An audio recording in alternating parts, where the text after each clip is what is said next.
इसके बाद वो मंच पर आ जाएं और स्पीच करने वाले हैं डॉक्टर MP सिंह साहब आ जाएं और बहुत कम शब्दों में ओजस्वी अपनी बात रखेंगे इस और फिर हम मेन वक्ताओं की तरफ बहुत बहुत साधुवाद। धन्यवाद बंते जी। सर्वप्रथम महाकाणे तथागत गौतम बुद्ध वे जुबान को जुबान, नारी को सम्मान, वंचितों को अधिकार, पशु से बुरी जिंदगी जीने वालों को इंसान बनाने वाले बौद्ध सत्य बाबा साहब डॉक्टर भीमराव अम्बेडकर, आरक्षण के जनक छत्रपति साहू जी महाराज, सामाजिक क्रांति के अग्रदूत महात्मा ज्योतिबा फूले, बहुजन नायक मान्यवर साहब काशीराम, आज जिनके जन्मोत्सव कार्यक्रम भी है संत गाडगे महाराज जी, और वो सभी संत महापुरुष जिन्होंने मानव कल्याण के लिए अपना बलिदान दिया, उन सभी के चरणों में मैं कोट कोट नमन करता हूँ। आज इस 9वें राष्ट्रीय बौद्ध महासम्मेलन के मुख्य अतिथि बाबा साहब के ग्रैंडसन, बहुत ही सम्मानित श्रद्धेय यशवंतराव भीमराव अम्बेडकर जी, सम्मानित मंच, श्रद्धेय भिक्षुसंघ, मेरे समक्ष बैठे हुए सभी उपासक और उपासिकाएं, आप सभी को इस राष्ट्रीय बौद्ध सम्मेलन की मैं मंगल कामनाएं प्रेषित करता हूं। आज ये कार्यक्रम में तमाम विद्वान वक्ताओं को आपने सुना है। आज 23 फरवरी है, विश्व शांति और समझ दिवस है। विश्व शांति और समझ दिवस का पहला कार्यक्रम अमेरिका के शिकागो में हुआ था। विश्व शांति का मतलब आज जहां तथागत गौतम बुद्ध के विचारों का आज आदान प्रदान हो रहा हो, इससे ज्यादा पवित्र स्थल और इससे ज्यादा और अच्छा बेस्ट डे विश्व शांति के लिए कोई हो नहीं सकता है। क्योंकि इस देश में नहीं, पूरी दुनिया में जब अमानवीयता के आधार पर छल प्रपंच षड्यंत्र चल रहे थे, उस समय तथागत गौतम बुद्ध की वो विचारधारा कि जो दुश्मन को भी मित्र बना लेती हो और अंगुलीमाल जैसे डाकू को भी भिक्षु या संत बना लेती हो, ऐसी मानवतावादी विचारधारा को आत्मसात करने से, अपनाने से इस देश में नहीं पूरे विश्व में विश्व शांति हो सकती है। इसलिए आज तथागत गौतम बुद्ध की विचारधारा को आज के दिन भंते जी, जो इस कार्यक्रम के मुख्य संयोजक है भंते सुमित रतन जी ने बहुत सोच समझ करके ये दिन निर्धारित किया, क्योंकि आज विश्व शांति और समझ दिवस है। समझना, समझ का क्या मतलब है? यदि हमारा कोई भी बाबा साहब का अनुयायी, तथागत बुद्ध को मानने वाला कोई भी अनुयायी, यदि उसके अंदर सही और गलत की समझ नहीं है, अपने और पराई की समझ नहीं है, तो वो न तो बाबा साहब को मानने वाला है, न तथागत बुद्ध को मानने वाला है। तमाम ये 85 नहीं 90% का वो बहुजन समाज कि 5000 ईसा पूर्व से लेकर के 1500 ईसा पूर्व तक उनके दादे परदादे इस देश के राजा महाराजा थे।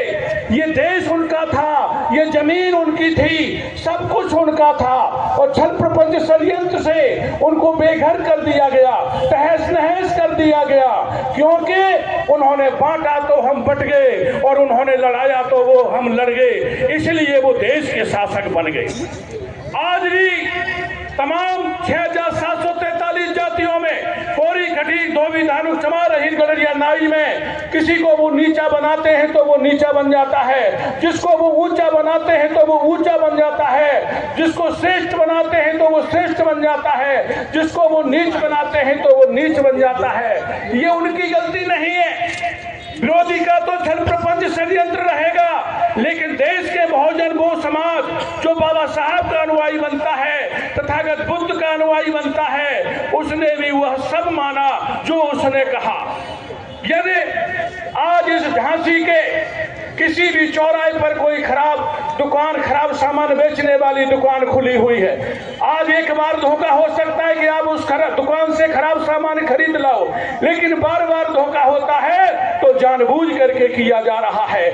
मैं बहुजन समाज के लोगों से कहता हूं कि भाई वो खराब दुकान से खराब सामान लाना बंद कर दो, उसको मानना बंद कर दो, उसकी दुकान बंद हो जाएगी और ये मानवतावादी बहुजन समाज के विचारधारा की दुकान आपकी चलने लग जाएगी।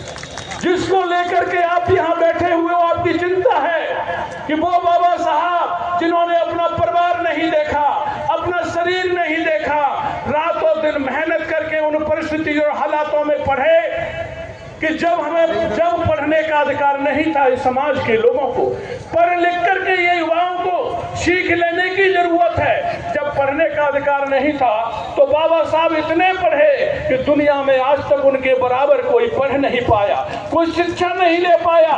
इसीलिए कोलंबिया विश्वविद्यालय, ऑक्सफोर्ड विश्वविद्यालय, दुनिया का सबसे बड़ा संगठन यूएनओ बाबा साहब को सबसे बड़ा विद्वान मानता है।